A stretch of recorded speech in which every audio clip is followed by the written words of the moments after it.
Gilardi convenceu o Barragán a construir, a fazer o projeto para ele, quando levou ele até o terreno e mostrou o jacarandá. Aí o Barragán disse assim: se você me deixar ficar com o jacarandá aqui e construir a casa ao redor, eu te faço um projeto. Ele falou: tá bem, então o jacarandá fica.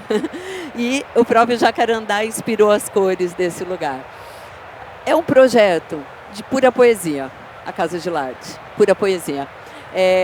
Eu nem gosto muito de contar sobre a experiência do que é visitar as obras. Obrigada.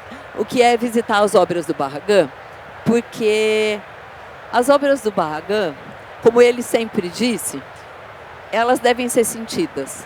A gente precisa ir até lá para saber do que a gente está falando.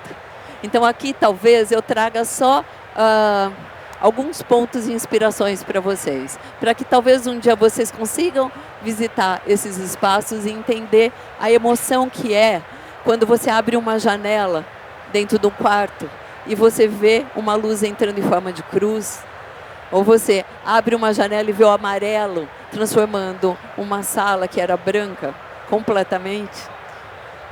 É lindíssimo, é de uma riqueza bastante grande.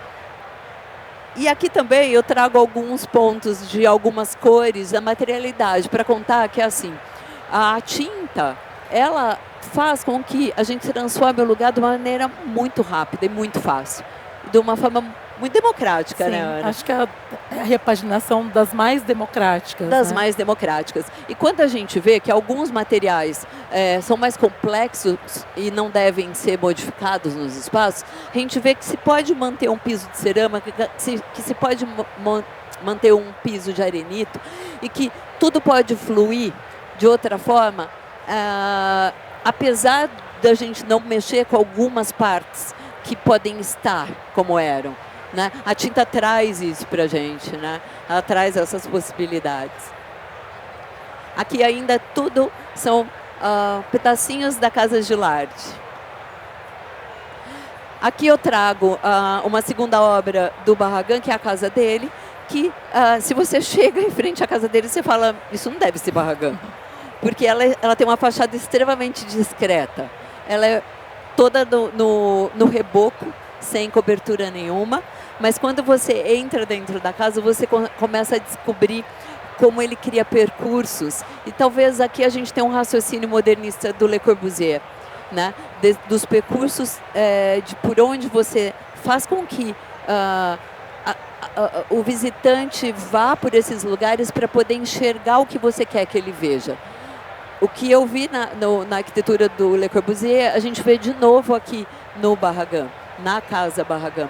E ele trabalha muito com a simplicidade dos acabamentos. Ali a gente tem um piso vulcânico chegando numa parede sem amaciar, no reboco cru. E isso tem uma boniteza, isso tem essa verdade do material, só com uma mão de tinta. Ela tem uma beleza. Eu gosto de trazer essas provocações para a gente entender que nem sempre o belo está naquela perfeição do acabamento que não tem uma falha.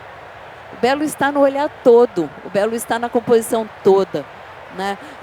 Está na harmonia do que a gente traz como a beleza como uma ideia de quem te traz, o artista, o arquiteto te traz a alma do que ele quer trazer para você, para o espaço, né? Isso. Aqui é o teto da Casa Luiz Barragán, que é um dos espaços mais bonitos, que faz uma conexão com o próximo e último projeto, para eu terminar minha fala, onde a gente vê o quanto o Barragán era genial com o uso da luz, porque a cor, ela não existe sem a luz, né? E a composição da sombra e da luz, ela existe o tempo inteiro na obra do Barragán.